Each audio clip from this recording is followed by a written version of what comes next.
Alhamdulillahirabbil alamin wassalatu wassalamu ala asyrafil anbiya'i wal mursalin wa ala alihi wa sahbihi ajma'in amma ba'du. Puji syukur kita panjatkan kepada Allah Subhanahu wa taala yang telah memberikan kita nikmat kesehatan sehingga kita dapat berjumpa kembali dalam mata kuliah keikian.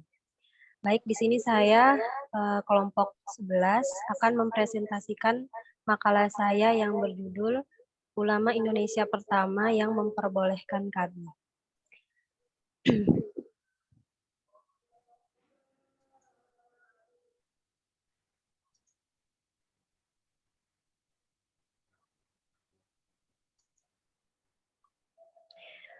Profesor Kiai Haji Ibrahim Hussein. Ibrahim Hussein 1917 sampai dengan 2001 sebagai salah satu kader pembaru NU dari golongan lebih tua dari Abdurrahman Wahid dan Mustafa Bisri, jelas memiliki pengaruh bagi generasi berikutnya. Ibrahim Hussein dipandang sebagai seorang ulama intelektual dan intelektual ulama. Pakar dan ahli pada bidang hukum Islam menjadikannya sebagai Ketua Komisi Fatwa MUI dan Profesor Bidang Hukum Islam IAIN Syarif Hidayatullah Jakarta. Kiprah dalam bidang pendidikan diantaranya pada tahun 1971 mendirikan Perguruan Tinggi Ilmu Al-Quran PT IKI dan Institut Ilmu Al-Quran IKI tahun 1977. Profesor Kiai Haji Ibrahim Hussein terlahir dari pasangan Haji Hussein dan Siti Zawiyah pada tanggal 1 Januari 1917 di Bengkulu. Bapaknya Haji Hussein adalah seorang ulama dan saudagar berdarah Bugis, sedangkan ibunya Siti Zawiyah keturunan bangsawan dari kerajaan Selebar Bengkulu. Ibrahim Hussein mengenyam pendidikan dimulai pada Madrasah Al-Saghaf tingkat ibtidaiyah Singapura ketika ayahnya di sana. Selanjutnya, Ibrahim Hussein berpindah sekolah ke Muawanatul Khair Arabic School, Tanjung Karang. Kemudian dilanjutkan di Teluk Batung pada tahun 1932. Materi berikutnya adalah ulama Indonesia pertama yang memperbolehkan KB. Dalam kondisi kebanyakan ulama Islam masih banyak yang ragu dan belum mengerti bagaimana sebenarnya ajaran dan hukum Islam tentang masalah KB, Ibrahim Hussein sekitar tahun 1967 telah sanggup menguraikan hukum KB sepanjang kajian hukum Islam. Pandangan dan tulisan Ibrahim Hussein itu telah dimuat dan dipublisir oleh Surat Kabar pada waktu itu. Puncak Ibrahim Hussein menyampaikan pandangan Islam tentang KB ialah ketika ia menyampaikan makalahnya berjudul Peranan Ulama Islam dalam menyukseskan KB dalam seminar internasional yang diselenggarakan pada bulan Februari 1990 di Aceh. Menurut Ibrahim Hussein, KB dengan pengertian mengatur jarak kelahiran sebagai ikhtiar manusia untuk mewujudkan kesehatan ibu dan anak, serta demi pendidikan dan masa depannya untuk mewujudkan keluarga sejahtera, bahagia, guna melahirkan generasi yang baik dan berkualitas, bukan saja relevan dan dibenarkan oleh Islam, akan tetapi malah dianjurkan. Dalam Al-Quran ada beberapa ayat yang memberi tuntutan agar seorang ibu mengatur jarak kelahiran anaknya. Allah Subhanahu wa taala berfirman, Bismillahirrahmanirrahim. Wal walidatu yurdi'na auladahunna haulaini kamilain. Artinya, para ibu hendaklah menyusukan anak-anak mereka selama 2 tahun penuh. Quran Surah Al-Baqarah ayat 233. Dengan adanya tuntutan Al-Quran dan hadis Nabi untuk mengatur jarak kelahiran demi kesehatan ibu dan anak dalam rangka mempersiapkan generasi manusia yang lebih baik dan berkualitas menuju terbentuknya rumah tangga bahagia sejahtera dan masyarakat yang baik, timbullah upaya dan usaha manusia bagaimana agar hal tersebut dapat dilaksanakan. Sesuai dengan kondisi yang ada pada waktu itu di mana sarana dan fasilitas kehidupan masih sangat sederhana. Upaya yang dilakukan oleh umat manusia untuk mengatur jarak kelahiran tersebut adalah azal, yaitu persetubuhan yang dilakukan dengan cara menumpahkan atau membuang sperma di luar vagina, yang dalam istilah medisnya disebut coitus interruptus. Oh, ini nggak ada bilangannya, nak. Kak, coba lihat nih, Kak. Kak. Coba Gema kok nggak keluar? Sini wajah Gema ini, Kak. Coba lihat suaranya. Udah. Suaranya bocor, Bun. Sorry. Silakan lagi presentasi dulu, Bun. Baik, Bu. Silakan dilanjut. Menurut Ibrahim Hussein, apabila pengaturan jarak kelahiran dapat dilakukan dengan sistem azal atau yang notabene bersifat menyakiti istri karena mengurangi kemesraan hubungan suami istri. Berdasarkan kias, dapat dinyatakan bahwa penggunaan alat-alat kontrasepsi dalam rangka KB sebagai upaya mewujudkan keluarga bahagia sejahtera tentu juga diperbolehkan, selama hal itu dibenarkan oleh ilmu kesehatan. Kemudian, bagaimana kalau setelah mempergunakan alat-alat kontrasepsi tersebut masih juga terjadi kebobolan atau terjadi kehamilan? Bolehkah dengan dalih KB kandungan itu digugurkan?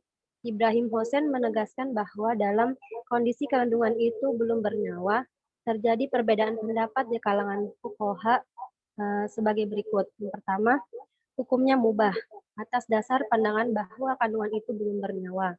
Yang kedua, haram atas dasar pandangan bahwa kandungan itu mempunyai fungsi yang terhormat karena sifatnya yang hidup, yaitu hidup dalam arti tumbuh dan berkembang. Yang ketiga, makruh jika tanpa sebab. Dalam pelaksanaan di lapangan, Ibrahim Hussein selalu menghimbau para pelaksana agar berusaha menghindarkan terjadinya akses negatif, seperti penyalahgunaan alat-alat kontrasepsi oleh manusia-manusia yang tidak bertanggung jawab. Untuk itu, hal-hal yang dilarang oleh agama. Demikian juga ia senantiasa mengharapkan kepada pemerintah agar pelaksanaan KB di lapangan bersifat persuasif atas dasar sukarela dan kesadaran masing-masing rakyat, serta tidak dipaksakan. Demikian presentasi dari saya. Selanjutnya saya beri kesempatan kepada kelompok berikutnya untuk mempresentasikan makalahnya.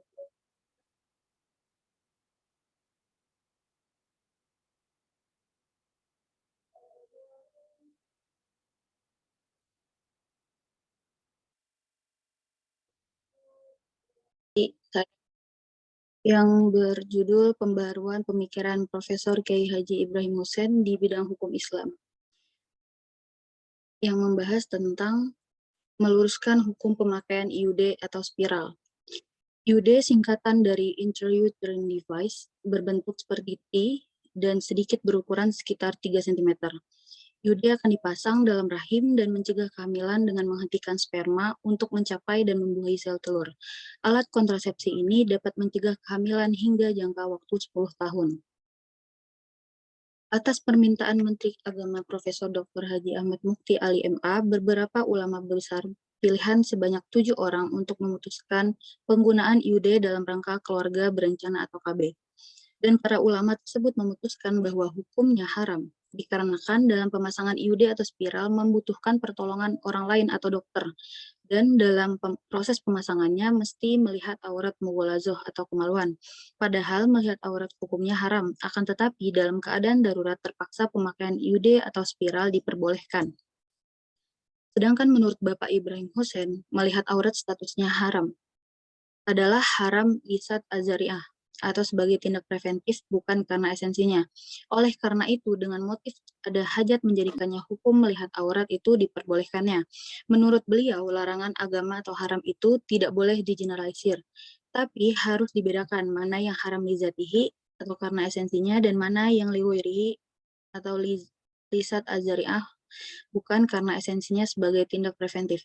Demikian juga mengenai pengertian darurat dan hajat haruslah dibedakan.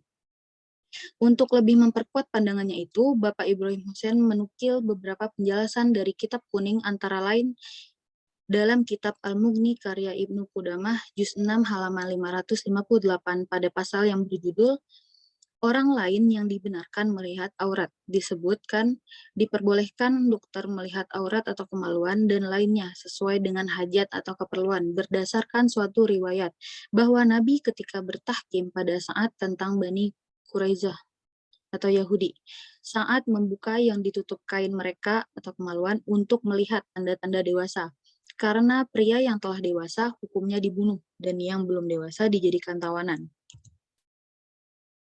Adapun salah satu landasan hukum mengenai diperbolehkannya IUD atau spiral yaitu ad-daruratu tubihu al-mahzurati. Darurat memperbolehkan hal-hal yang dilarang, sedangkan yang haram li ghairihi atau lisat azariah dapat dilakukan karena ada hajat atau kepentingan. Dari beberapa uraian di atas, kiranya cukup jelas bahwa melihat aurat dibenarkan karena adanya hajat atau kepentingan. Atas dasar ini, pemakaian IUD atau spiral untuk keperluan KB dapat dibenarkan. Demikianlah pandangan Ibrahim Hussein dalam masalah tersebut. Mungkin cukup sekian materi yang saya sampaikan. Selanjutnya saya alihkan ke pemakalan selanjutnya.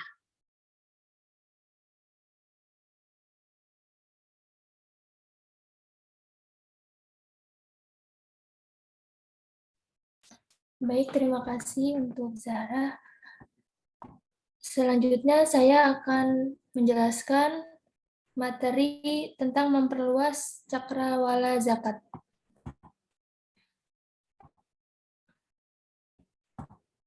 Yang pertama ada pengertian zakat. Dalam bahasa Arab, zakat berasal dari isim masdar yang artinya suci, tumbuh, berkah, terpuji, dan berkembang.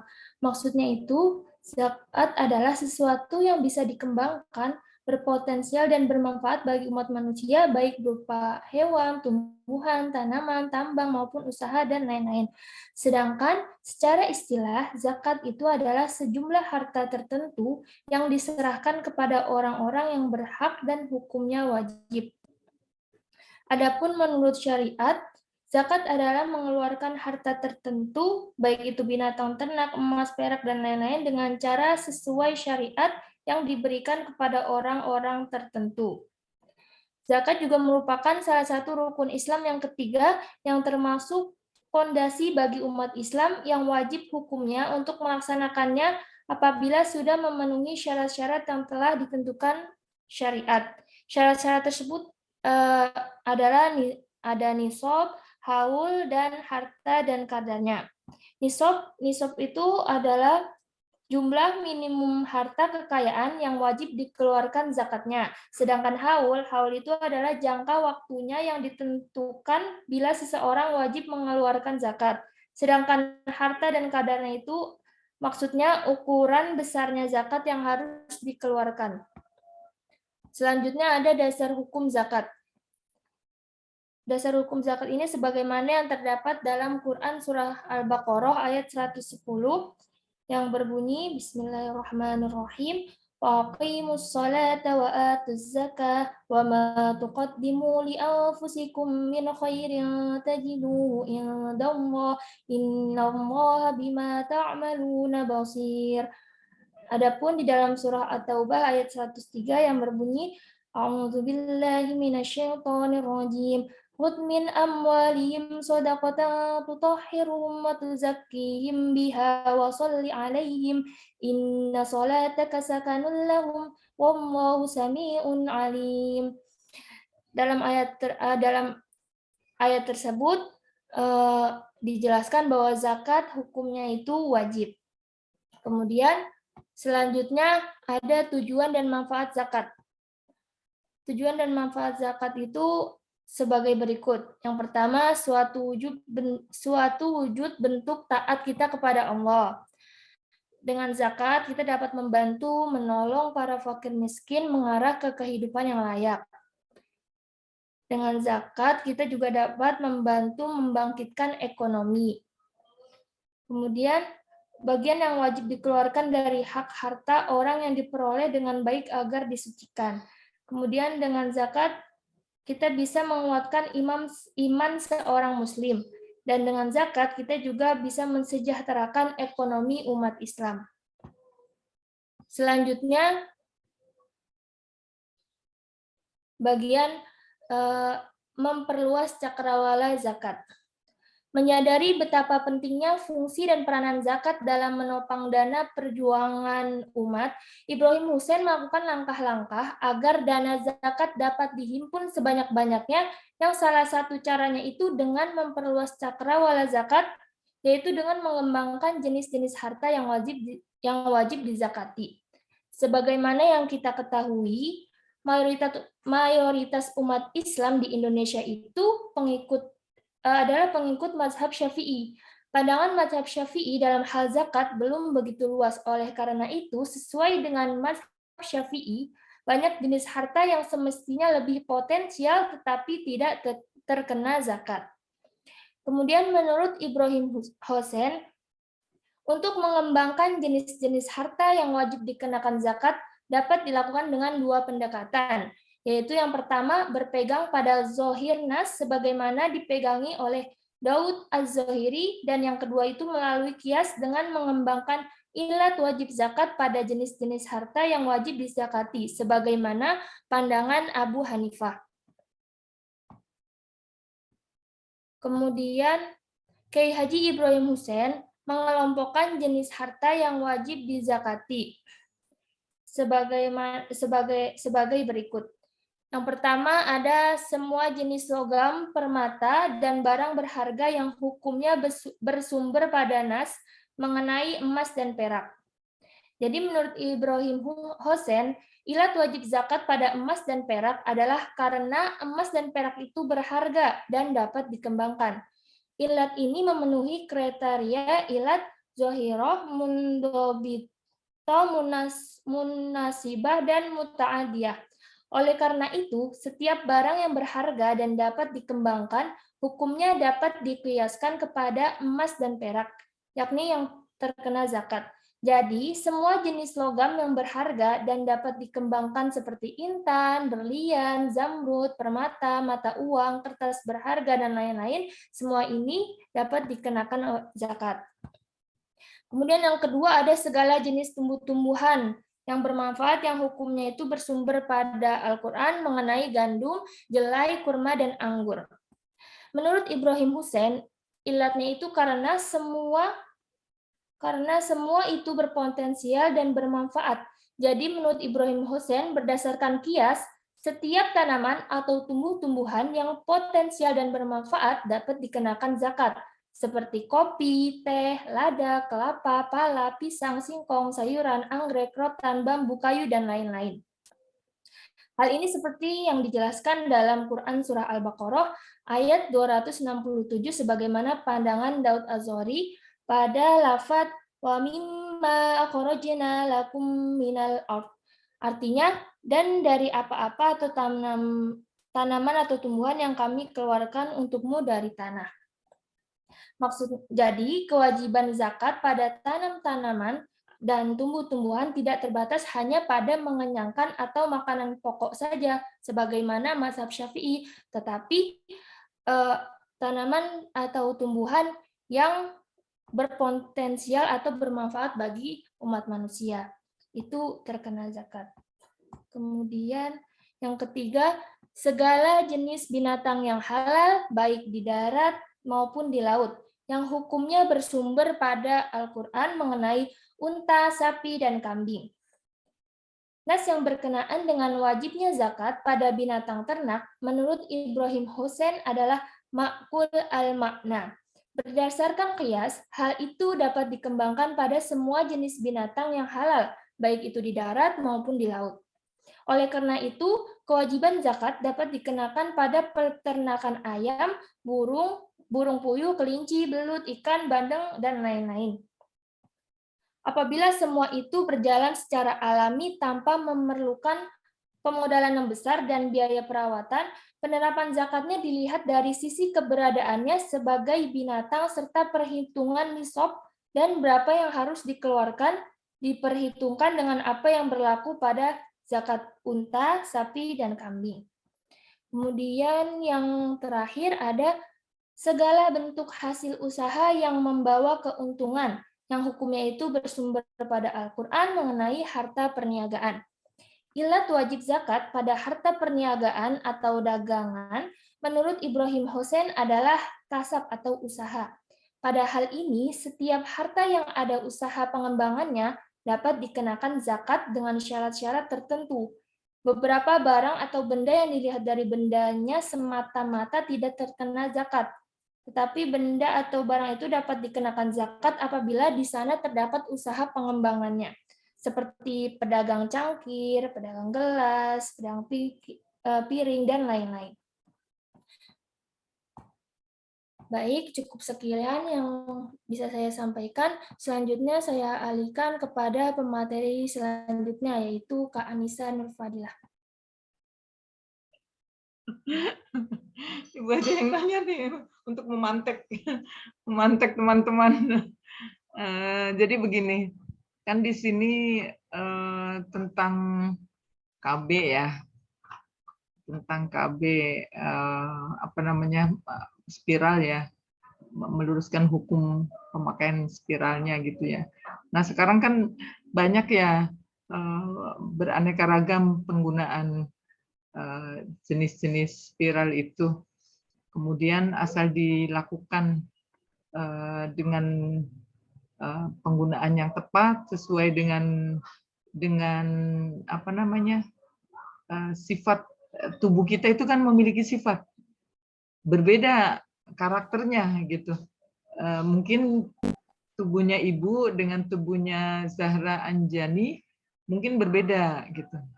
Begitu dimasukkan benda asing ya pasti akan berubah ya, akan ibaratnya itu mencemari gitu ya, tercemar gitu. Tetapi dari sekian jenis-jenis apa KB itu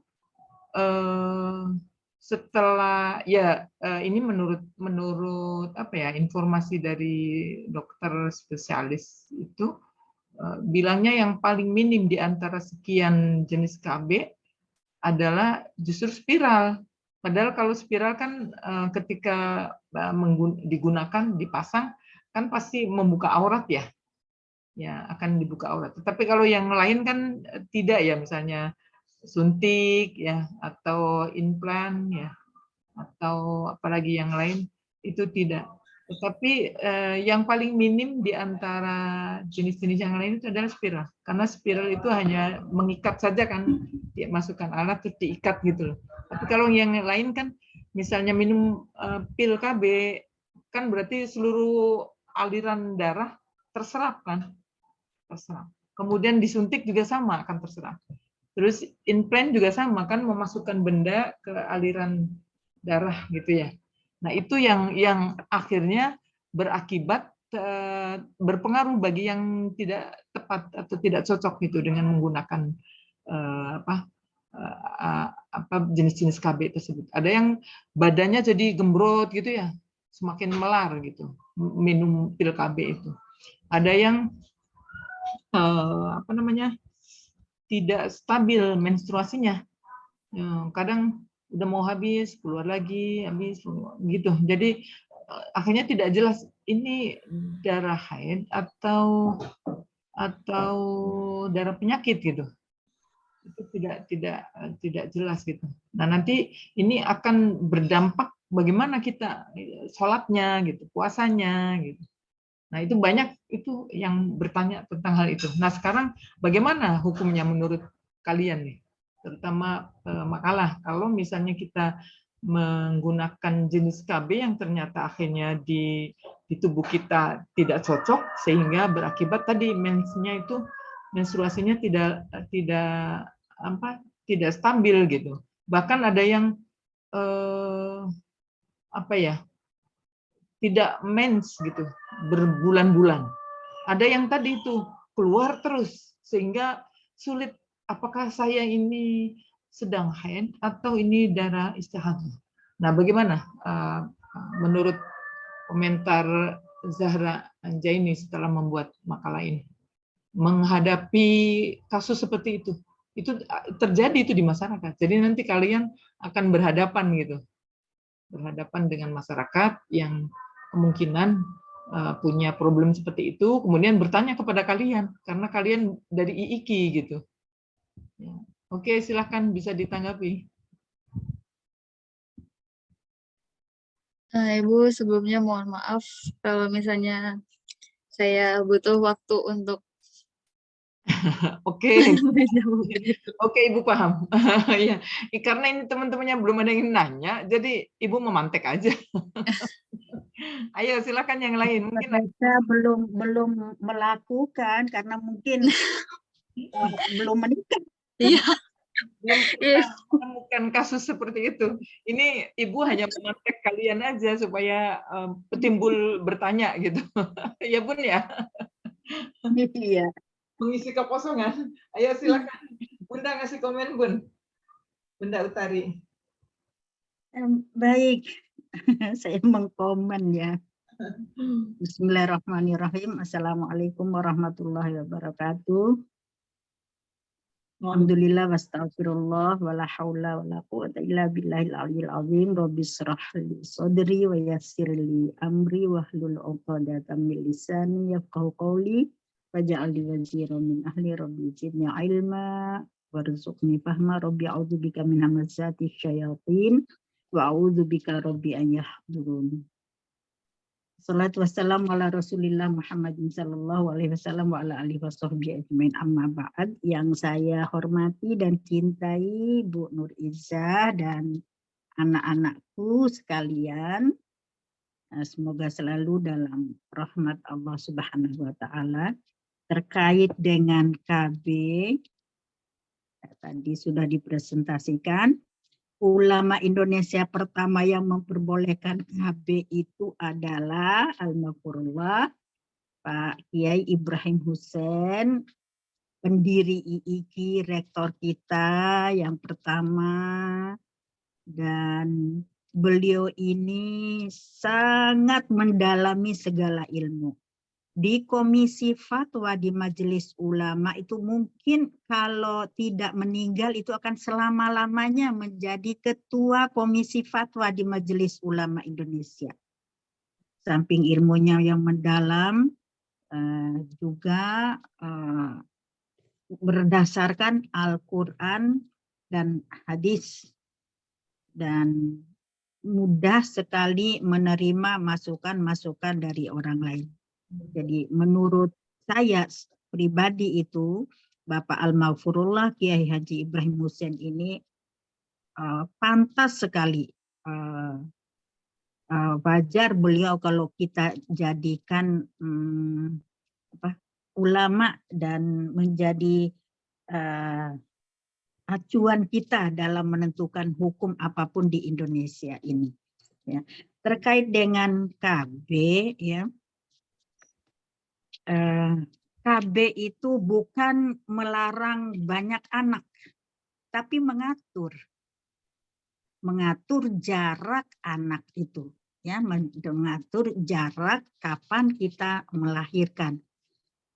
Kita, apalagi alumni IIKI nanti itu dengan kesibukan yang begitu banyak kegiatan, jadi kadang itu bisa menjadikan kita KB alami, ya. KB alami seperti kalau kita pakai kalender, ya. Kalian nanti pakai kalender aja ya. Pakai kalender itu ketika masa subur jangan melakukan hubungan intim. Tapi kita kapan masa yang tidak subur itulah yang kita atur waktunya. Dan itu sudah saya lakukan. Alhamdulillah anak pertama dengan anak kedua itu jaraknya 5,5 tahun. Yang pertama, kedua dengan KB itu. Jadi tanpa saya pakai KB. IUD yang dikatakan spiral dan lain sebagainya itu saya tidak pakai itu. Ya. Halo, iya. Kemudian Iya, Nia. iya. Lagi nge-zoom. Itu katanya lagi udah OTW. Iya, jadi kita mengatur sendiri jarak anak kita. Kenapa? Karena kita apalagi sibuk. Anak itu adalah harta emas kita yang harus kita benar-benar perhatikan. Baik sejak di kandungan, setelah lahir, apalagi lahirnya hasil dari air cinta kasihnya seorang laki-laki dan perempuan. Jadi kalau memungkinkan jangan memakai alat KB itu ya. Kemudian terkait dengan lawan jenis, kalau kita umpama pakai KB itu kan dipasang oleh orang-orang ya, orang lain, perempuan umpama perempuan. Sebenarnya kalau kita melahirkan juga itu bisa kita melahirkan sendiri, benar nggak? Melahirkan dengan sendiri tanpa bantuan dokter, apalagi dokter laki-laki, na'udzubillah min dzalik. Dokter perempuan saja. Ajaran yang diberikan oleh Al-Maghfurullah Kiai Haji Ibrahim Hussein untuk kami alumni pertama, kalau melahirkan itu baca Al-Quran surat Maryam ayat 25. Wahuzzi ilaiki bizizin nakhla tusakita alaiki rutaban janiyya. Dan beliau menyarankan supaya puasa dulu. Kalau kita yang hamil umpama nggak sempat puasa, ya suami kita atau keluarga kita yang mempuasakan, kita mendoakan tadi ya ayat Al-Quran surat Maryam ayat 25. Wahuzi ilaiki bizizin nakhla tusakit alaiki rutoban janiyya. Dan itu pun juga sudah saya lakukan dan berhasil. Nah, itu anak saya yang terakhir, yang alumni Al-Azhar Kairo. Saya melahirkan di Rumah Sakit Fatmawati. Saya doa terus, wa khudzi lagi bizizin nakhla tusakit alaiki rutoban janiyya la haula wala quwata illa billah. Keluar dengan sendirinya. Mudah keluarnya. Datang dokter. Ibu pinter katanya sudah melahirkan gitu. Alhamdulillah. Setelah itu beliau dokter itu mengatakan, ibu tadi suaranya kedengaran sampai Blok M. Saya berteriak-teriak ayat Al-Quran. Itu nggak diapa-apain sama dokter sama bidan, tapi ibu-ibu di sebelah itu kan kalau di Fatmawati itu banyak yang melahirkan itu aduh dibentak. Jadi melahirkan dengan sendiri tanpa dilihat oleh orang lain juga itu bisa. Itu ya terkait tadi dilihat oleh orang. Kemudian terkait dengan alat KB juga tadi kan disebut azal ya. Azal, ya. Azal itu bisa juga dipraktikkan ya. Tapi harusnya kedua-duanya bisa mencapai klimaksnya, mencapai nikmatnya. Nikmatnya itu jadi dahulukan yang perempuan dulu. Setelah perempuannya selesai menikmati itu, ya baru laki-laki. Nah itu azal, ya. Dan kadang kan kalau azal itu ya udah pokoknya laki-laki ya kalau sudah mau keluar spermanya itu yang langsung aja dikeluarkan walaupun perempuannya belum maksimal, apa sih istilahnya Bu Nuriza? Sesuatu yang nikmat itu sampai kadang teriak histeris juga kan gitu ya, sesuatu yang nikmat itu. Jadi seperti itu alat-alat yang saya bisa tambahkan apa yang dipresentasikan tadi, ataupun kalau ada istilah vasektomi, tubektomi itu kalau bisa dihindari ya, jangan melakukan itu. Nah, demikian tambahan dari saya, Bu Nuriza. Mudah-mudahan ada gunanya. Makasih. Assalamualaikum warahmatullahi wabarakatuh.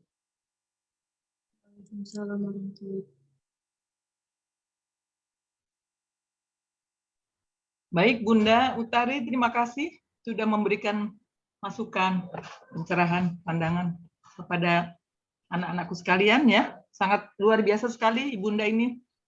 Ya, jadi apa yang anak-anak sudah presentasikan dalam makalah baru hanya sebatas teori ya. Kalau Bunda Utari kan sudah pakar, sudah menguasai semuanya. Baik. Sudah merasakan, nanti kalian rasakan gimana rasanya ya. Betul, Bun. Kalau kita kan sudah banyak makan garam, sudah tahu teori dan prakteknya. Baru kalau di tingkat mahasiswa kan baru sebatas teori-teori ya. Teorinya. Nanti insya Allah nanti sabar saja ya. Insya Allah akan merasakan semua. Semoga lulus dulu ya Bun ya. Ini kan semester lulus. Semester 8 selesai skripsi, tahfiz selesai, kemudian wisuda, baru nanti ijazah. Program yang itu. Ya, berikutnya. Diprogramin harus tuh ya. Harus. Iya. Baik, Bun. Silakan kepada teman-teman yang mau bertanya, mau menanggapi atau mau mengkritisi, silakan. Atau tadi Zahra Anjani sudah, Zahra ya tadi yang, ya. Iya, Bu. Sudah menemukan jawabannya? Masih belum. Masih belum. Atau yang lain juga boleh memberikan jawaban yang Ibu tanyakan sebagai pemantik, sebagai pemicu supaya ada yang mau bertanya gitu atau berkomentar. Ya, silakan.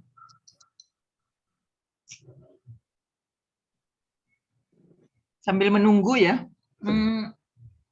Ibu mau bertanya nih, kurang berapa topik lagi yang belum dipresentasikan?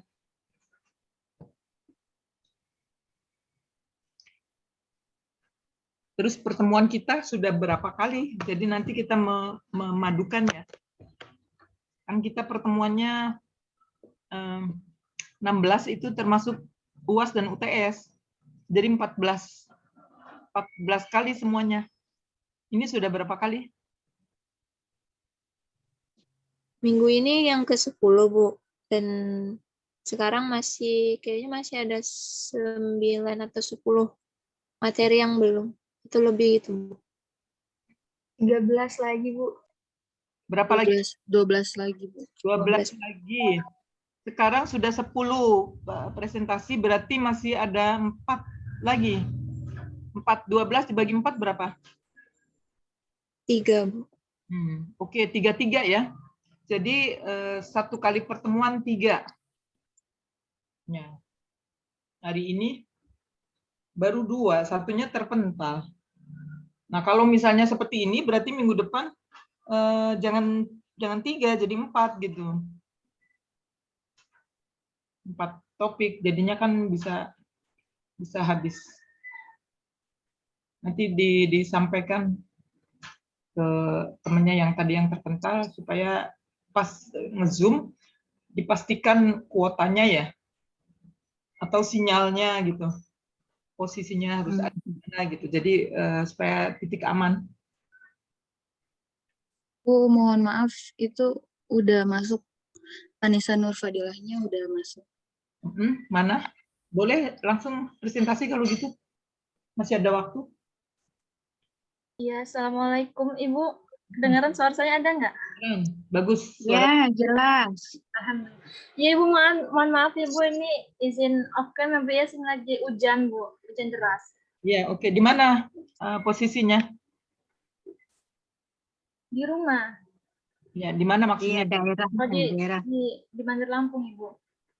Bandar Oh, Lampung. Lampung. Iya. Sini baru gerimis rintik-rintik ini. Oke, silahkan. Mendung.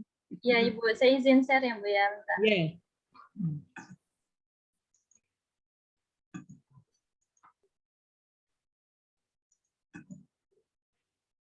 Sudah kelihatan teman-teman? Sudah. Saya. Baik, saya mulai. Assalamualaikum warahmatullahi wabarakatuh. Waalaikumsalam warahmatullahi wabarakatuh. Ya, di sini saya dari kelompok 15 ya, ini mohon maaf. Di sini materinya tentang meluruskan status hukum zakat profesi.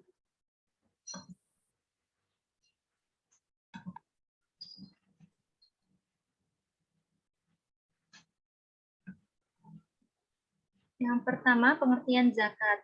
Zakat menurut bahasa berarti kesuburan, taharoh, kesucian, barokah, keberkatan, dan berarti juga tazkiyah, sebenarnya mensucikan. Zakat profesi terdiri dari dua kata, yaitu zakat dan profesi. Dalam literatur fikih klasik, pengertian zakat adalah hak yang dikeluarkan dari harta atau badan. Sehubungan dengan hal ini, Wahbah al-Zuhaili mengemukakan bahwa zakat adalah penunaian hak yang wajib yang terdapat dalam harta. Dalam Kamus Bahasa Indonesia, profesi adalah bidang pekerjaan yang dilandasi pendidikan, keahlian, keterampilan, kejujuran, dan sebagainya. Jadi zakat profesi itu zakat yang dikeluarkan dari hasil apa yang diperoleh dari pekerjaan dan profesinya. Misalnya pekerjaan yang menghasilkan uang, baik itu pekerjaan yang dikerjakan sendiri, tanpa tergantung dengan orang lain, atau berkat kecekatan tangan ataupun otak. Pekerjaan yang dilakukan seorang buat pihak lain, baik pemerintah, perusahaan, maupun perorangan dengan memperoleh upah yang diberikan dengan tangan, otak, ataupun keduanya. Penghasilan dari pekerjaan seperti itu berupa gaji, upah, atau honor. Yang demikian itu apabila sudah mencapai nisab dan haulnya pendapatan yang ia hasilkan harus dikeluarkan zakatnya. Nah, selanjutnya sejarah zakat. Zakat profesi adalah masalah yang baru, tidak pernah ada dalam sepanjang sejarah Islam sejak masa Rasulullah SAW hingga tahun 60-an akhir pada abad ke-20 yang lalu. Ketika mulai muncul gagasan zakat profesi ini, penggagas zakat profesi adalah Syekh Yusuf Qaradawi dalam kitabnya Fiqih Az-Zakah yang cetakan pertama terbit tahun 69.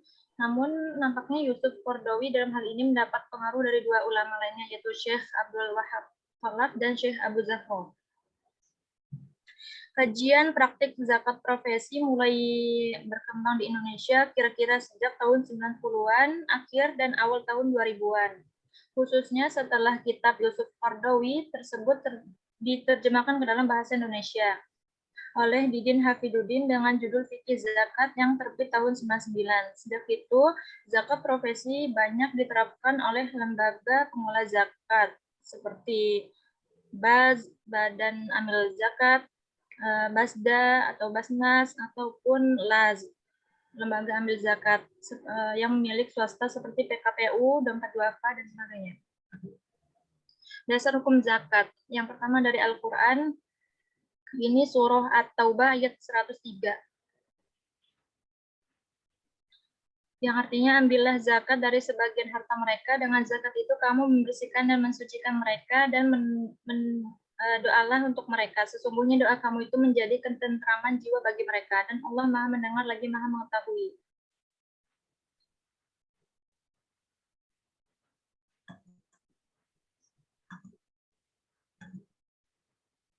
Di sini selanjutnya dari hadisnya,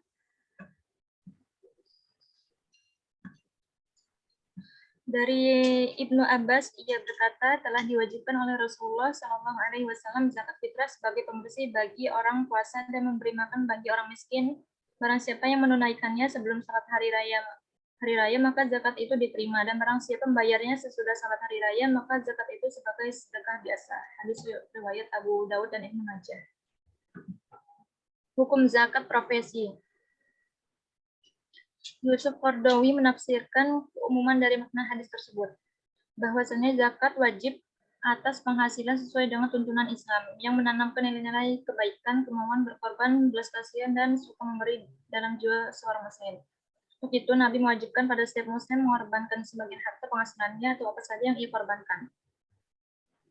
Dalam hal kias, wajibnya zakat profesi dikiaskan pada tindakan Khalifah Muawiyah yang mengenakan zakat atas pemberian menurut ukuran yang berlaku dalam negara Islam, karena beliau adalah khalifah dan penguasa umat Islam. Dan perbuatan Khalifah Umar Ibnu Abdul Aziz yang memungut zakat, pemberian atau utiyat dan hadiah, juga memungut zakat dari para pegawainya setelah menerima gaji, serta menarik zakat dari orang yang menerima barang sitaan atau mazolim setelah dikembalikan kepadanya. Menurut Imam Mazhab, terjadi perbedaan pendapat. Menurut Imam Syafi'i, zakat penghasilan tidak wajib zakat meskipun ia memiliki harta sejenis yang sudah cukup nisab. Tetapi ia mengecualikan anak-anak binatang piaraan di mana anak-anak binatang itu tidak dikeluarkan zakatnya bersamaan dengan zakat induknya yang sudah mencapai nisab.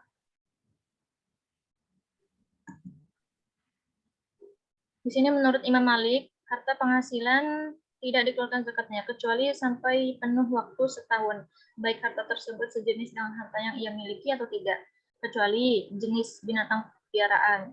Karena orang yang memperoleh penghasilan berupa binatang piaraan yang sejenis dan sudah mencapai nisab, maka ia harus mengeluarkan zakat dan keseluruhan binatang itu apabila sudah genap 1 tahun. Dan apabila kurang dari 1 nisab, maka tidak wajib zakat.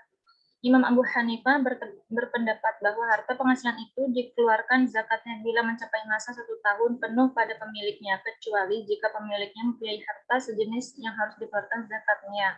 Untuk itu zakat harta penghasilan. Kesimpulannya bahwa wajibnya zakat profesi didasarkan pada surah Al-Baqarah 267 yang bersifat umum dan hadis-hadis yang bersifat umum pula, baik keumumannya menyangkut materi hasil usaha, pakai yang diperoleh dari perdagangan, investasi modal, honor, gaji, dan sebagainya, atau keumumannya dari segi waktu yang tidak membatasi harus sudah 1 tahun pemilik harta untuk menetapkan teknis penerapan ketentuan zakat profesi mulai dari nisab, kadar, dan waktunya menggunakan dalil qiyas. Sudah barang tentu menggunakan dalil qiyas sebagai dalil syar'i, harus memenuhi syarat dan rukunnya agar menemukan hukum ijtihadi yang aktual dan proporsional. Cara mengeluarkan zakat. Beberapa pendapat ulama mewajibkan pengeluaran zakat profesi. Lalu gimana caranya? Ada 3. Dalam buku Fikih Zakat Dr. Yusuf Qardawi, bab zakat profesi dan penghasilan, dijelaskan itu ada 3 wacana. Yang pertama pengeluaran bruto, yaitu mengeluarkan zakat penghasilan kotor, artinya zakat penghasilan yang mencapai nisab 85 gram emas dalam jumlah setahun, dikeluarkan 2,5% langsung ketika menerima sebelum dikurangi apapun. Jadi kalau dapat gaji atau honor yang penghasilan lainnya dalam sebulan mencapai 2 juta rupiah dikali 12 bulan sama dengan 24 juta. Berarti dikeluarkan langsung 2,5% dari 2 juta tiap bulan sama dengan 50.000 atau dibayar di akhir tahun sama dengan 600.000. Berdasarkan pendapat Az-Zuhri dan Auzai, beliau menjelaskan bila seorang memperoleh penghasilan dan ingin membelanjakannya sebelum bulan wajib zakat datang, maka hendaknya ia segera mengeluarkan zakat itu terlebih dahulu dari membelanjakannya. Ibnu Abi Syaibah Al-Mushanif dan juga mengkiaskan dengan beberapa harta zakat yang langsung dikeluarkan tanpa dikurangi apapun seperti zakat ternak, emas, perak, dan rikaz. Yang kedua, dipotong operasional kerja, yaitu setelah menerima penghasilan gaji atau honor yang mencapai nisab, maka dipotong dahulu dengan biaya operasional kerja. Contohnya seorang yang mendapat gaji 2 juta per bulan, dikurangi biaya transport dan konsumsi harian di tempat kerja sebanyak 500.000, sisanya 1,5. Maka zakatnya dikeluarkan 2,5% dari 1,5 itu tadi, jadi sama dengan 37,5. Hal ini dianalogikan dengan zakat hasil bumi dan kurma serta sejenisnya, bahwa biaya dikeluarkan lebih dahulu, baru zakat dikeluarkan dari sisanya. Ini adalah pendapat Imam Atha dan lain-lain. Dari zakat hasil bumi ada perbedaan persentase zakat antara yang diairi dengan hujan, yaitu 10% dan melalui irigasi 5%. Yang ketiga, pengeluaran neto atau zakat bersih, yaitu mengeluarkan zakat dari harta yang masih mencapai nisab setelah dikurangi untuk kebutuhan pokok sehari-hari, baik pangan, pakan, hutang, dan kebutuhan pokok lainnya untuk keperluan dirinya, keluarga, dan yang menjadi tanggungannya. Jika penghasilan setelah dikurangi kebutuhan pokok masih mencapai nisab, maka wajib zakat. Akan tetapi, kalau tidak mencapai nisab, tidak wajib zakat, karena dia bukan termasuk muzaki atau yang wajib zakat, bahkan menjadi mustahik, orang yang berhak menerima zakat, karena sudah menjadi miskin dengan tidak cukupnya penghasilan terhadap kebutuhan pokok sehari-hari. Hal ini berdasarkan hadis riwayat Imam Al-Bukhari dari Hakim bin Hizam bahwa Rasulullah SAW dan paling baik zakatnya itu dikeluarkan dari kelebihan kebutuhan. Seorang yang mendapat penghasilan halal dan mencapai nisab 85 gram emas wajib mengeluarkan zakat 2,5%. Dikeluarkan setiap bulan atau di akhir tahun. Sebaiknya zakat dikeluarkan dari penghasilan kotor sebelum dikurangi kebutuhan yang lain. Ini lebih afdal utama karena khawatir ada harta yang wajib zakat tapi tidak dizakati. Untuk akan mendapatkan azab Allah baik dunia ataupun di akhirat. Juga penjelasan Ibnu Rushd bahwa zakat itu ta'budi atau pengabdian kepada Allah, bukan hanya sekedar hak mustahik, tapi ada juga sebagian pendapat ulama membolehkan sebelum dikeluarkan zakat dikurangi dahulu biaya operasional kerja atau kebutuhan pokok sehari-hari. Pendapat ulama tentang zakat profesi. Yang pertama, menurut Dr. Yusuf Al-Qardawi. Di sini beliau membahas dalam bukunya Fikih Zakat yang berjudul zakat hasil pekerjaan dan profesi. Sungguhnya beliau bukan pertama kali membahas masalah ini. Jauh sebelum sudah ada tokoh-tokoh ulama seperti Abdurrahman Hasan, Syekh Muhammad Abu Zahroh, dan juga ulama besar lainnya seperti Abdul Wahab Khalaf. Namun karena kitab fikih Az-Zakah itulah, maka Yusuf Al-Qardawi lebih dikenal sebagai rujukan utama dalam masalah zakat profesi. Inti pemikiran beliau bahwa penghasilan atau profesi wajib dikeluarkan zakatnya pada saat diterima. Jika sampai pada nisab setelah dikurangi hutang, dan zakat profesi bisa dikeluarkan harian, mingguan, atau bulanan. Di sini menurut Yusuf Al-Qardawi, landasan zakat profesinya adalah perbuatan sahabat yang mengeluarkan zakat untuk al-mal al-mustafad atau harta perolehan. Al-mal al-mustafad adalah setiap harta baru yang diperoleh seorang muslim melalui salah satu cara kepemilikan yang disyariatkan, seperti waris, hibah, upah pekerjaan, dan yang semisalnya.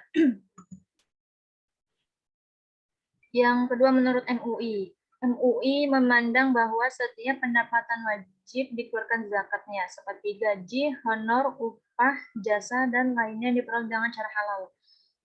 Baik pendapatan itu bersifat rutin seperti pejabat negara, pegawai atau karyawan, maupun tidak rutin seperti dokter, pengacara, konsultan, dan sejenisnya, serta pendapatan yang diperoleh dari pekerjaan bebas lainnya.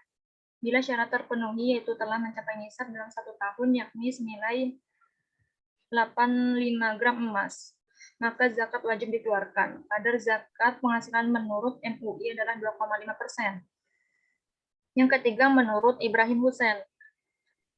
Beliau berpendapat bahwa hasil profesi wajib dizakati dan harus dikeluarkan setiap bulan dengan alasan disamakan atau dikiaskan dengan zakat tumbuh-tumbuhan atau buah-buahan adalah tidak tepat. Kenapa? Karena antara keduanya tidak terdapat ilat yang mempertemukannya, yang karenanya tidak mungkin untuk dikiaskan. Dalam kondisi semacam ini berlakulah kaidah tidak ada kias dalam kondisi tidak ada titik temu atau persamaan ilat.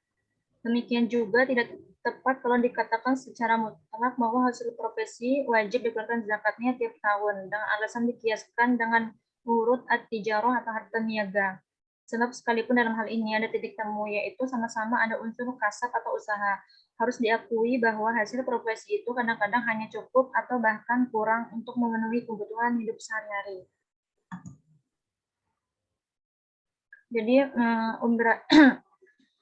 Ibrahim Hussein mengatakan bahwa hasil profesi tidak ada zakatnya karena tidak ada nas yang sahih yang menunjukkannya juga tidak tepat. Lalu bagaimana yang benar? Menurutnya harus dilihat dulu kondisinya. Hasil profesi yang hanya cukup untuk memenuhi kebutuhan sehari-hari atau lebih, tapi tidak sampai batas nisab, hukumnya jelas tidak terkena kewajiban zakat. Demikian juga hasil yang untuk memenuhi kebutuhan seharinya saja kurang, tentu tidak ada kewajiban zakat. Untuk memperhitungkan biaya kehidupan sehari-hari, ini menurut ilmu fikih diperhitungkan sesuai dengan perhitungan yang berlaku sepanjang hidupnya menurut ukuran umum. Jadi mengenai hasil profesi yang melebihi kebutuhan hidup selama 1 tahun dan sampai batas nisab, padanya dikenakan zakat. Sebab syarat wajibnya zakat dalam bentuk haul dan nisab terdapat di situ. Jadi karena ada syarat masyrut pun harus ada. Mengenai dasar hukumnya, menurut Ibrahim Hussein ada 2 pendekatan. Pertama berpegang dengan zahir dan umumnya ayat Al-Baqarah ayat 267 di sini. Hai orang-orang yang beriman, nafkahkanlah di jalan Allah sebagian dari hasil usahamu yang baik-baik dan sebagian dari apa yang kami keluarkan dari bumi untuk kamu. Dan janganlah kamu memilih yang buruk-buruk lalu kamu menafkahkan daripadanya. Padahal kamu sendiri tidak mau mengambilnya, melainkan dengan memincingkan mata terhadapnya dan ketahuilah bahwa Allah Maha Kaya lagi Maha Terpuji. Apa yang diperoleh oleh seorang lewat profesi yang halal adalah termasuk usaha yang baik. Dengan demikian, hukum wajib zakat telah tercakup pada umum di atas. Atas dasarnya pula pendapat yang mengatakan wajib zakat setiap kali menerima karena dikiaskan pada tanaman atau buah-buahan, di mana kewajiban zakatnya dikeluarkan pada setiap kali memetik atau panen, mengandung kelemahan, karena akan terjadi kias al-as ala al-asli. Sebab yang ada pada kias ialah kias al-far'i ala al-asli. Pendekatan kedua, menurut Ibrahim Hussein dilakukan lewat kias, yaitu dikiaskan pada harta benda dagangan atau perniagaan yang dasar hukumnya adalah nas atau ayat di atas, di mana masing-masing merupakan usaha yang baik. Tayyibati makasa betul.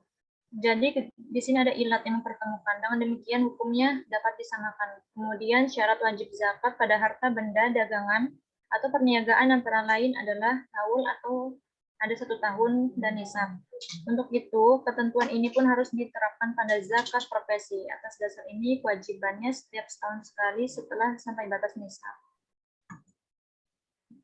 Selesai, sekian, terima kasih. Mohon maaf apabila ada kesalahan. Akhirnya, wassalamualaikum warahmatullahi wabarakatuh.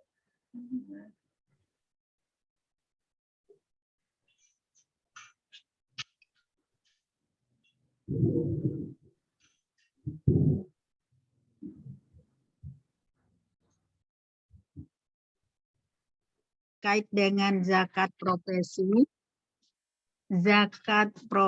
tadi katakanlah kita sebagai guru atau sebagai pegawai negeri, kalau sekarang ini gaji dengan gaji negara itu tidak mencukupi untuk kebutuhan kita sehari-hari.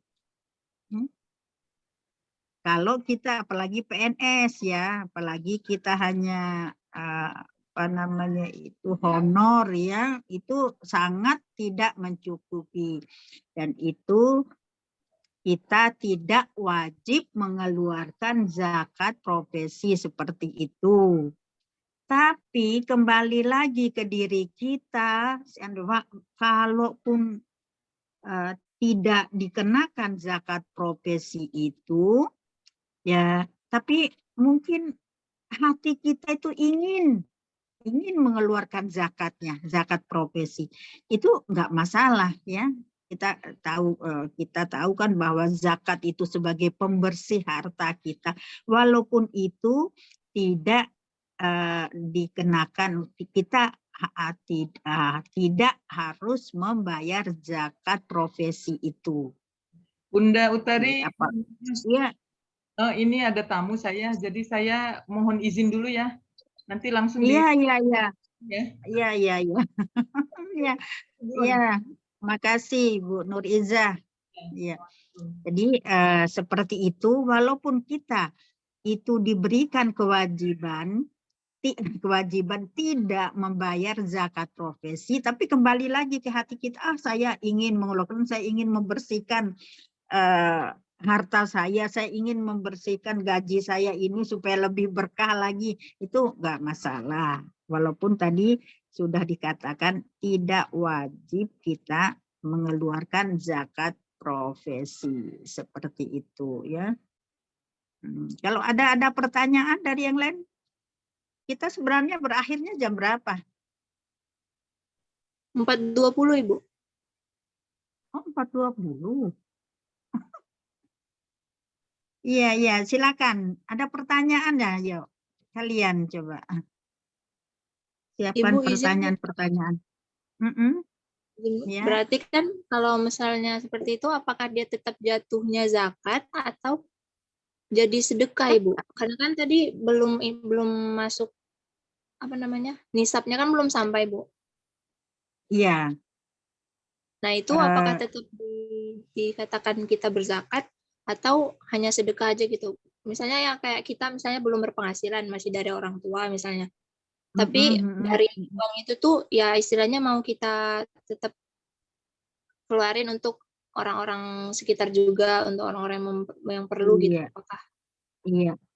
Kalau sudah memenuhi syarat-syarat zakat ya zakat. Kalau belum memenuhi ya sedekah. Sedekah infak kita. Seperti itu. Kalau udah memenuhi persyaratannya, ya kita keluarkan zakatnya. Tapi kalau ya sedekah, infak gitu ya, infak sedekah kita gitu ya. Kita juga mau niatin zakat, ya kan Allah yang akan memberikan pahalanya. Kita, yang penting kita sudah niat ya. Allah menilai niat kita itu sebagai apa gitu ya. Ada lagi?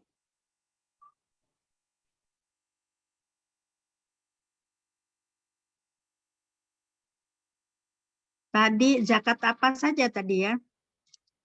Zakat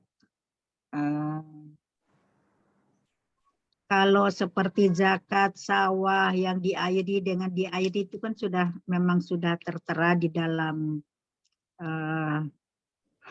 kitab fikih ya. Nggak ada masalah seperti itu. Ya, ada pertanyaan-pertanyaan lagi?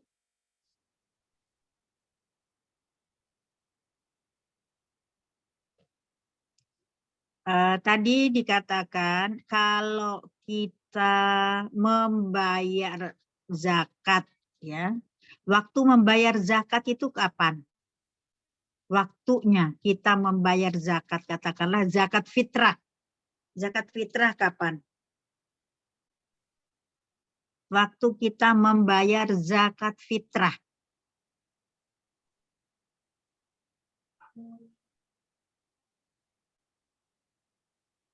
Ada yang bisa jawab?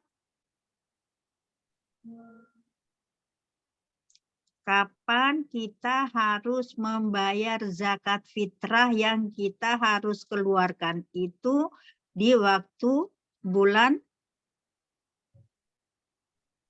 apa? Ramadan. Bulan Ramadan. Nah, sejak kapan kita harus mengeluarkan zakat itu dan sampai kapan?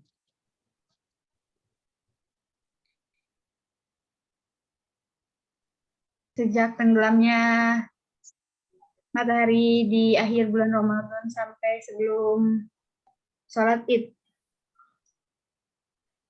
Sampai sebelum sholat Id. Itu waktu yang afdolnya, waktu yang banyak nilainya. Ya. Tapi sebenarnya kewajiban mengeluarkan zakat fitrah itu sejak awal bulan Ramadan. Iya, sampai akhirnya waktu apa? Sholat Id. Sholat Idul Fitri.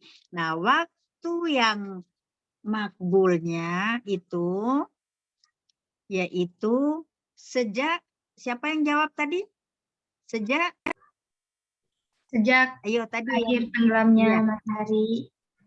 Iya, tenggelamnya matahari di akhir bulan Bulan Ramadan Ramadan. sampai sebelum Fitri. melaksanakan sholat Idul Fitri.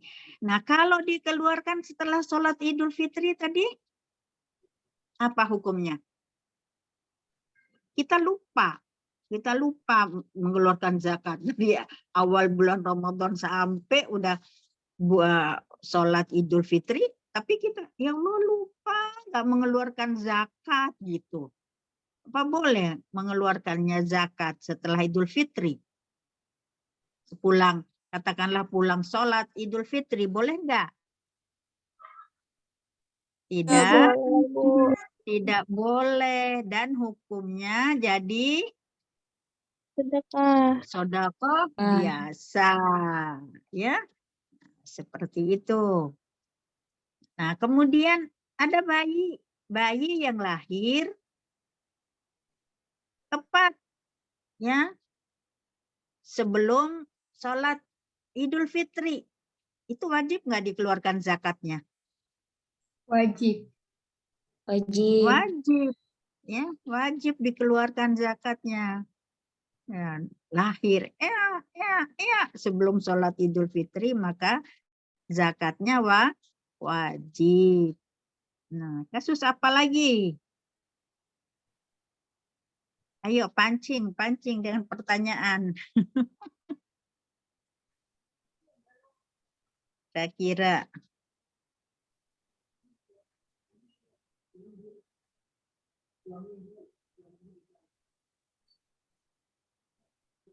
Nah, zakat nih ya, kembali ke zakat. Zakat itu seandainya kita kasihkan ke saudara kita, boleh nggak? Kita mengeluarkan zakat. Katakanlah saya mengeluarkan zakat, memberikan kepada adik saya, boleh nggak?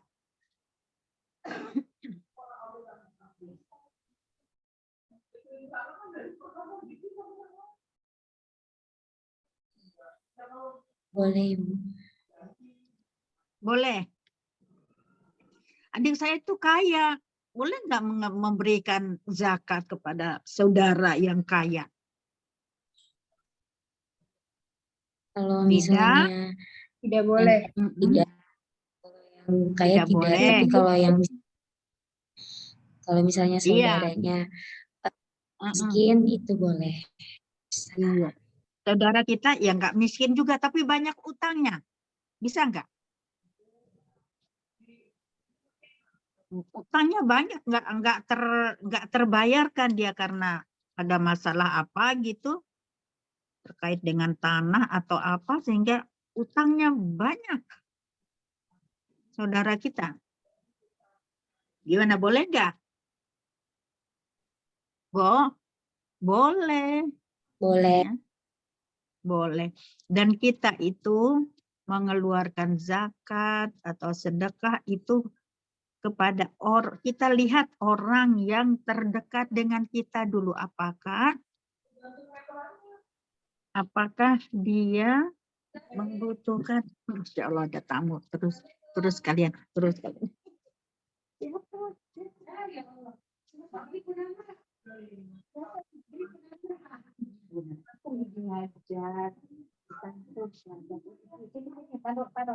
Perhatikan ya. Masya Allah. Sorry banget ada tamu yang datang ditungguin Gojek. Bagaimana tadi? Saya lupa tadi. Masalah apa tadi ya? Kalau ingin memberikan zakat, lihat orang terdekat, Ibu. Oh ya, orang-orang yang terdekat kita. Kalau di lingkungan kita, di keluarga dekat kita masih banyak yang membutuhkan, jangan jauh-jauh dulu. Ya, orang-orang kita yang terdekat, keluarga kita yang dekat sekali. Ya, namanya hidup itu namanya kita ya dalam masyarakat ini tentunya ya kadang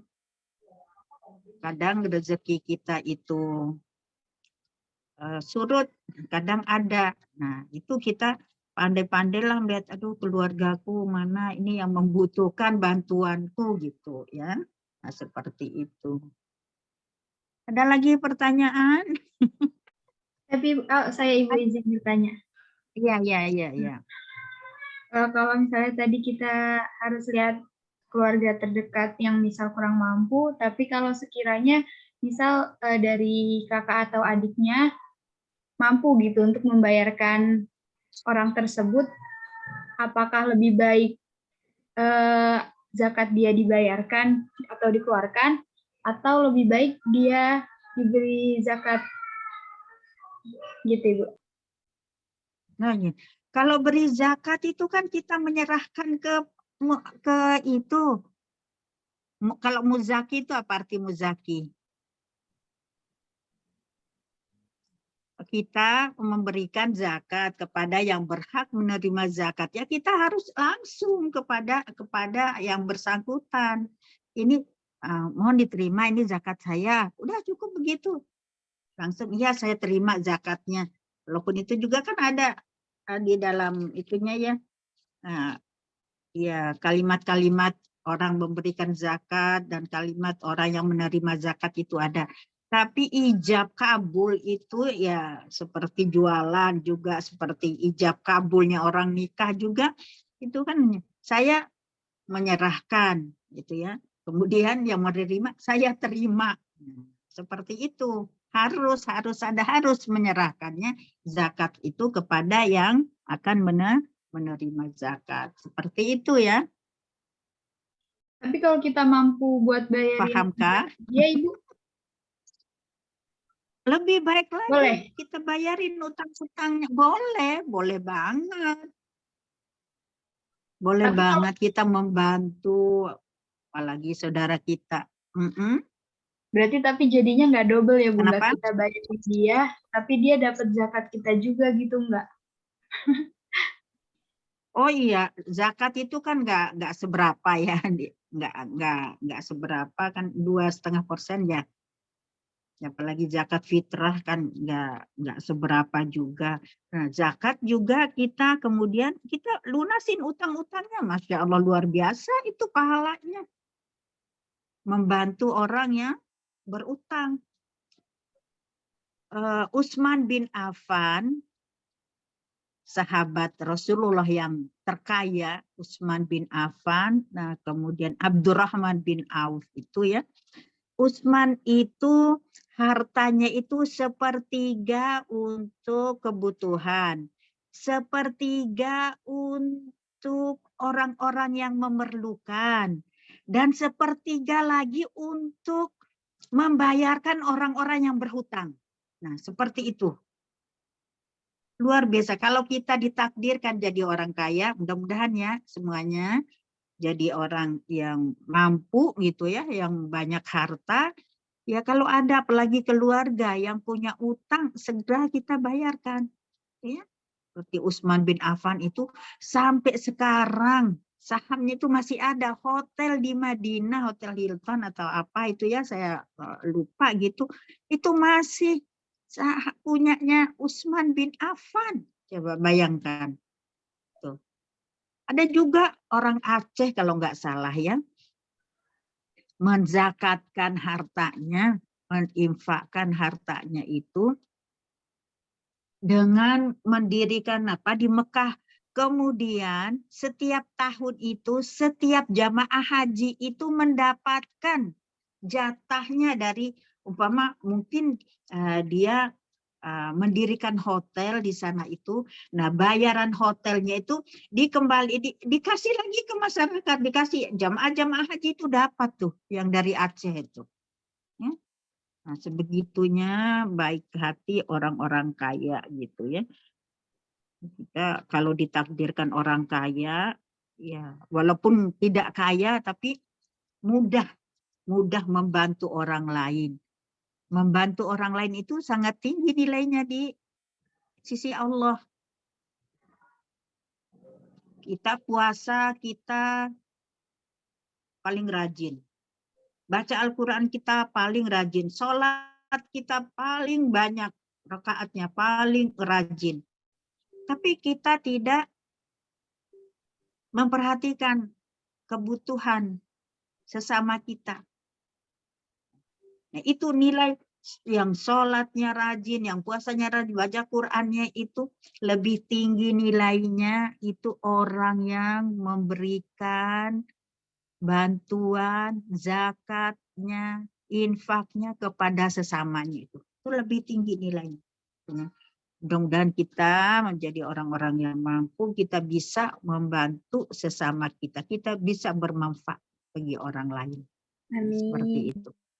Amin. Mudah-mudahan ya kita doa Allahumma rzuqna rizqan wasi'an bila ta'abin wala nasabin innaka ala kulli syai'in qadir. Allahumma rzuqna rizqan wasi'an, ya Allah anugerahkan kami kepada kami rezeki yang luas bila ta'abin wala nasabin, tidak dengan susah payah kami mendapatnya. Karena Allah itu maha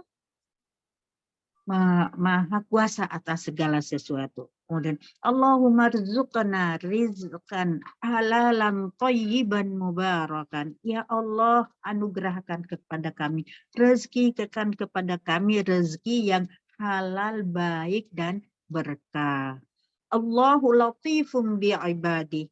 Allah itu maha lembut kepada hamba-hambanya. Allahu latifum bi'ibadi. Yarzuqu man yasha'u bighairi hisab. Akan memberikan rezeki kepada siapapun tanpa hisab. Ya.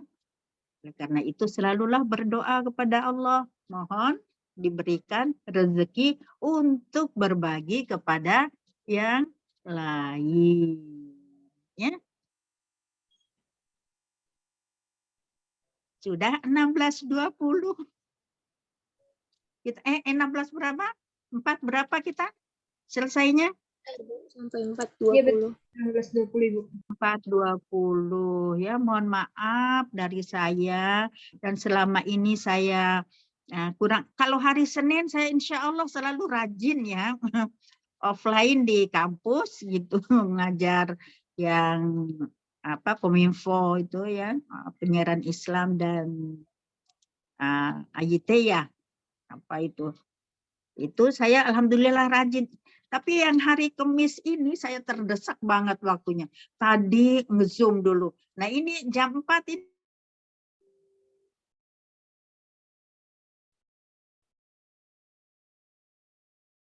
Ila aqwamit thariq. Assalamualaikum warahmatullahi wabarakatuh. Waalaikumsalam warahmatullahi wabarakatuh. Terima kasih Bunda Utari sudah memberikan banyak sekali penjelasan, pencerahannya kepada anak-anakku sekalian. Baik, untuk hari ini waktu sudah berakhir ya. Silakan ditutup dulu oleh pemakalah.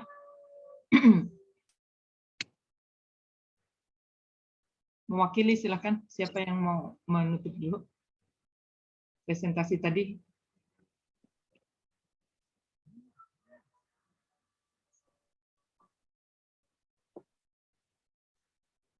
Ayo silakan, tadi ada bertiga.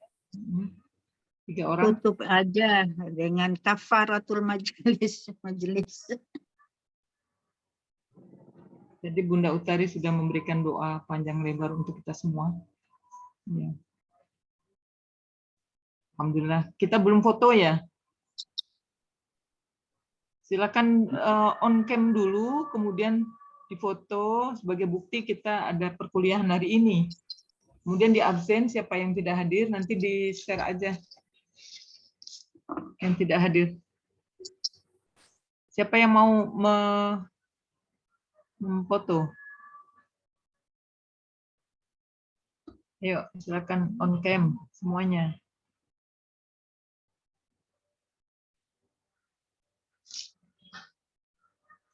Saya ya, Bu. Siapa? Aim. Silakan. Silakan. Pertama, 1, 2, 3.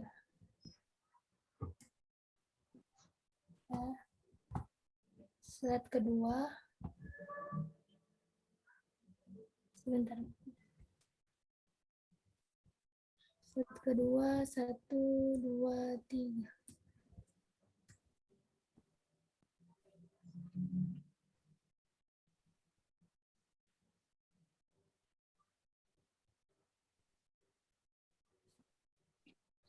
Oke, sudah cukup foto? Ya, baik. Kita akhiri ya pertemuan hari ini. Jadi masih ada 4 kali pertemuan lagi. Semoga kalian lancar, sukses semuanya. Baik, terima kasih. Kita baca hamdalah bersama-sama. Alhamdulillahirabbil alamin. Subhanakallahumma wa Ya, subhanallah. Astagfirullah. Baik. Izinnya mau masuk Zoom lagi, ngajar lagi. Iya, wallahu muwaffiq ila aqwamit thoriq. Wassalamualaikum warahmatullahi wabarakatuh. Waalaikumsalam warahmatullahi wabarakatuh.